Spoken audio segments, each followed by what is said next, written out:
So in any situation that we get in, you got to look at what's good. We concentrate on what's bad, what's negative. I want to know what's good. I want to know that. I tell my clients in a minute, I don't want to know that crap. I want to know what's good. See, because that's the only way you're going to grow on. That's the only way you're going to improve on. You can't improve on negativity, but you can improve on positive and good. So you want to walk away what's good. So when I look at my life about my parents, what was good about your parents? Your parents are abusive, but hell, they fed me, gave me a place to live, and hell, if it wasn't for them, I wouldn't exist. That's good. That's what I'm walking on. Yes. Even for the guy, that I was in with that abused me, right? He taught me. I'm in business today because I was a drug dealer. I was in business with him back then. Oh, Health and Fit family. Oh, this is big. This is really big. Sit back and relax and listen, because it's just like I told her, she is one of the biggest professional health and wellness personalities I have been able to interview and connect you with thus far. I'm so excited. Known all over the DMV, nationally.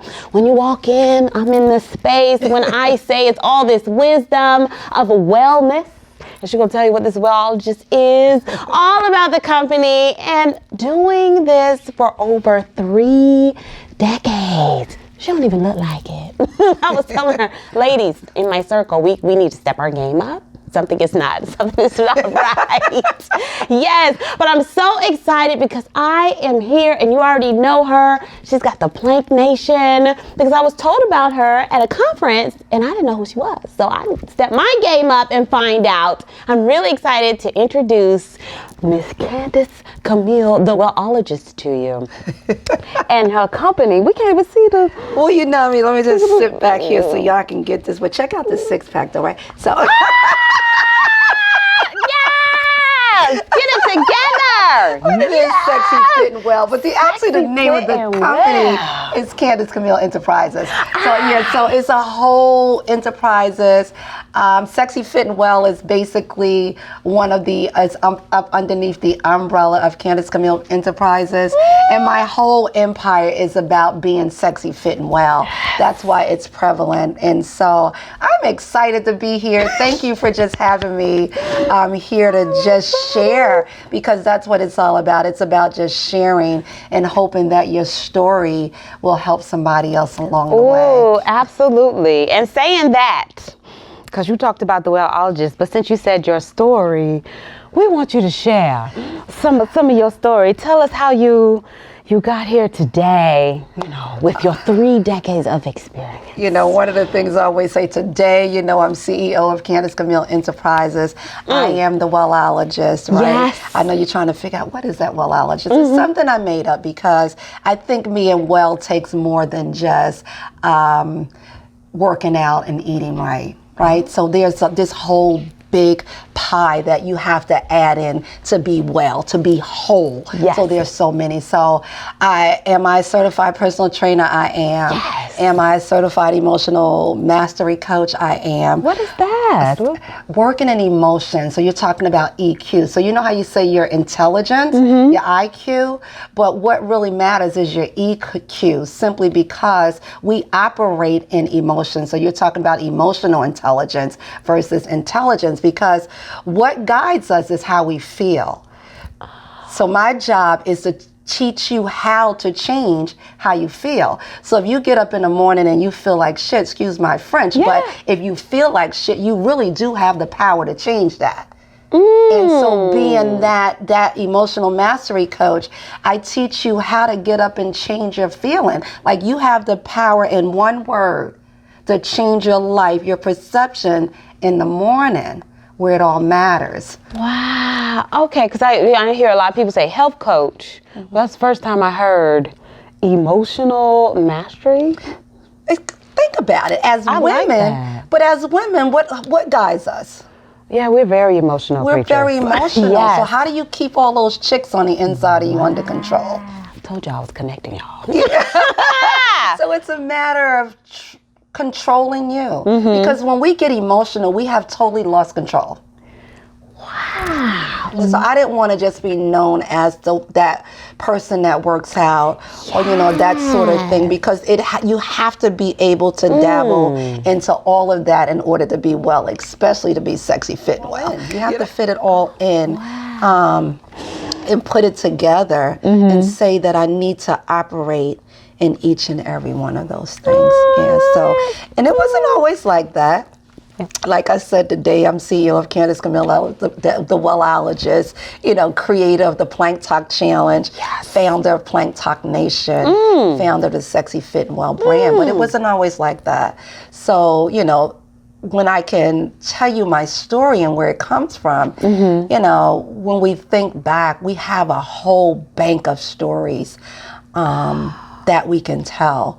Because when you think about, if I go back to my 8-year-old self, I lived with my grandmother. Things were absolutely amazing.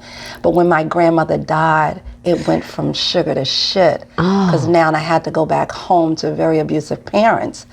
And it was just that. So we were abused as children, was molested, by our father as kids. We got beat just simply because we existed. So that was the bane of my existence after 8. So when you have an abusive father, he beat everybody just because we existed. Oh my God. So again, his whole thing was that just to get us away, get us out of the house, we didn't matter. So we got thrown out at early ages. So that means we had to take to the streets. You take to the streets. By then I had a baby.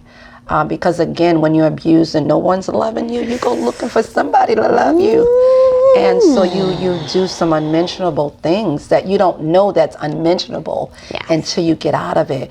So, homeless, with a baby, living in a phone booth. It was my house. Just like you see my house here, it was my house. I was that. I told you I was a geek, right? So, I put curtains in the phone booth. I did all kinds of things. Yes, I did. And just to speed it forward, I still went to school. I still went to work. Homeless? Homeless. Yeah, I went to the gas station to wash up. I went and ate out the garbage can, was grateful when it was pizza night. So again, I got a job. I worked at a donut shop from 5 a.m. to 11 a.m. Went to Newark College of Engineering. It's called UMDMJ now. University Medical Center. Yeah, I was going to say, I hear about the first one. But it's UMDMJ now, but back then it was Newark College of Engineering. And spinning that forward, I met a man, again, in a drug-infested house that I once stayed in, and he took us off the street. He was my knight in shining armor.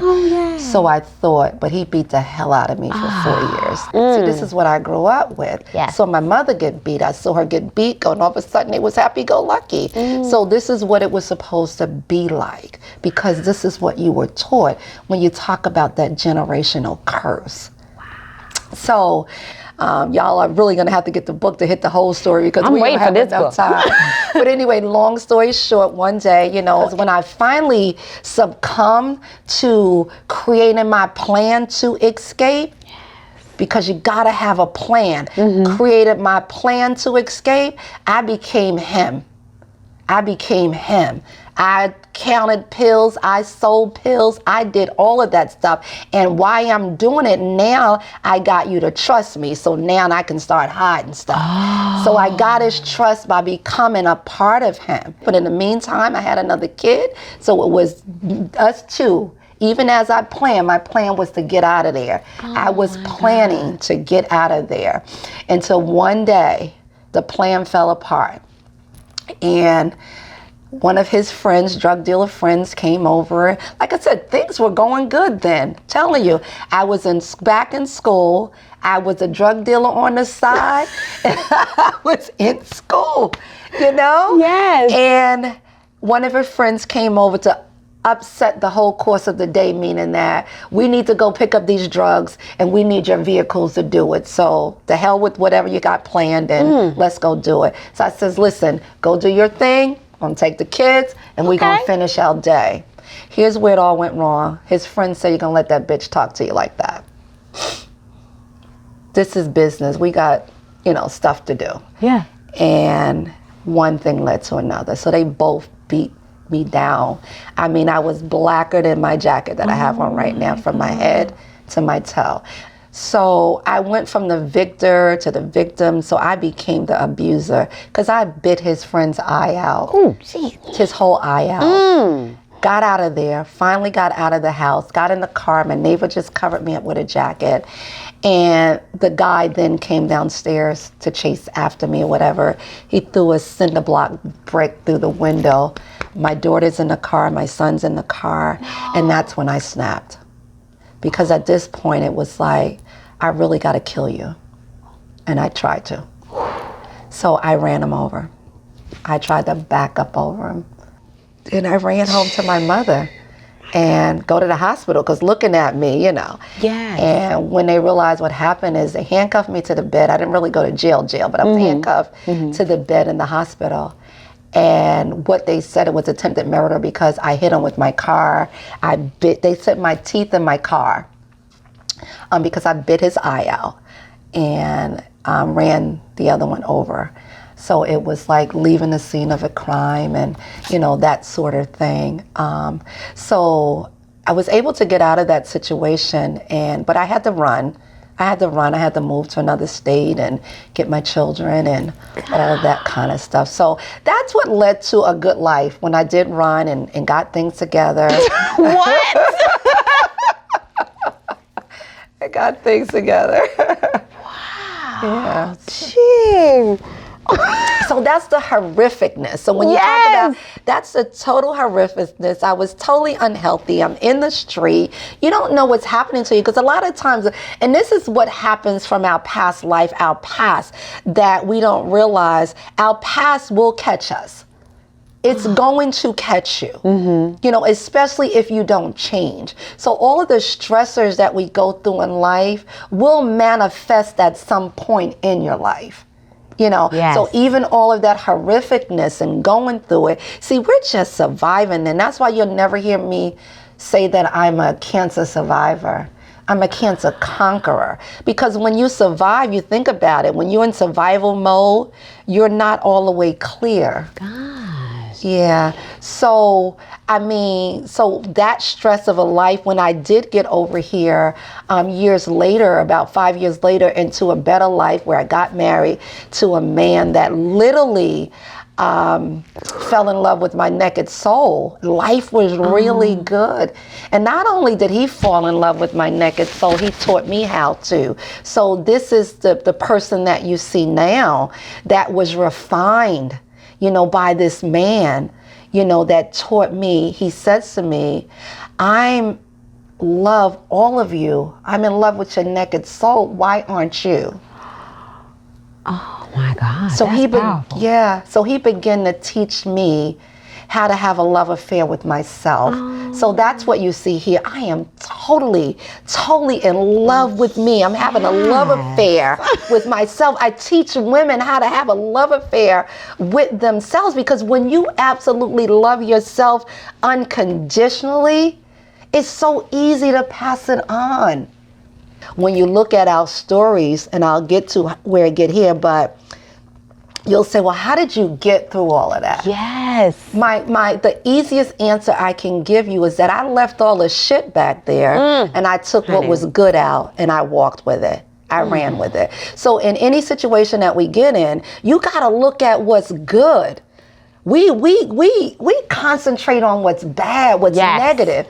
You know, I want to know what's good. I don't want to know that. I tell my clients in a minute, I don't want to know that crap. I want to know what's good. See, because that's the only way you're going to grow on. That's the only way you're going to improve on. You can't improve on negativity, but you can improve on positive and good. So you want to walk away what's good. So when I look at my life about my parents, what was good about your parents? Your parents are abusive, but hell, they fed me, gave me a place to live, and hell, if it wasn't for them, I wouldn't exist. That's good. That's what I'm walking on. Yes. You know, even for the guy, you know, that I was in with that abused me, right? He taught me, I'm in business today because I was a drug dealer. I was in business with him back then. All right. I knew the business strategy to now know how to take what wasn't good, what wasn't legal, what was illegal, and bring it over here to what's good.